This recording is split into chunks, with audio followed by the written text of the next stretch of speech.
sınasın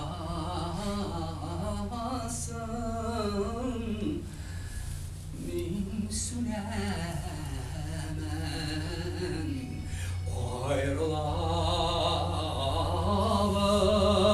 ayrılamaz ahırısı sin sınasın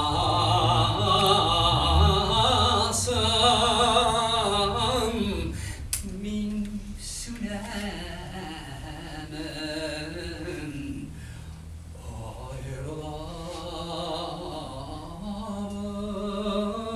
ayrılamaz ahırısı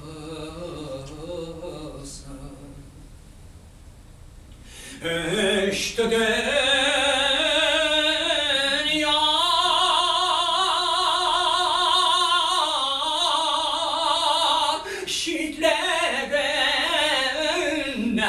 şiddetinden tarsana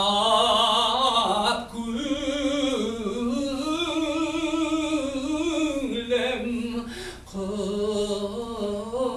kışım şad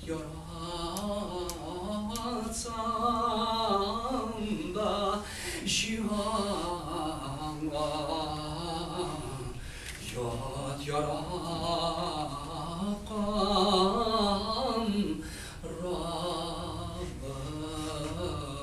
Rabbası şad yaratsan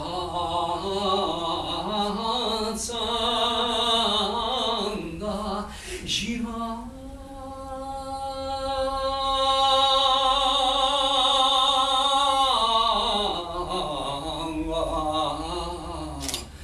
yad yarakan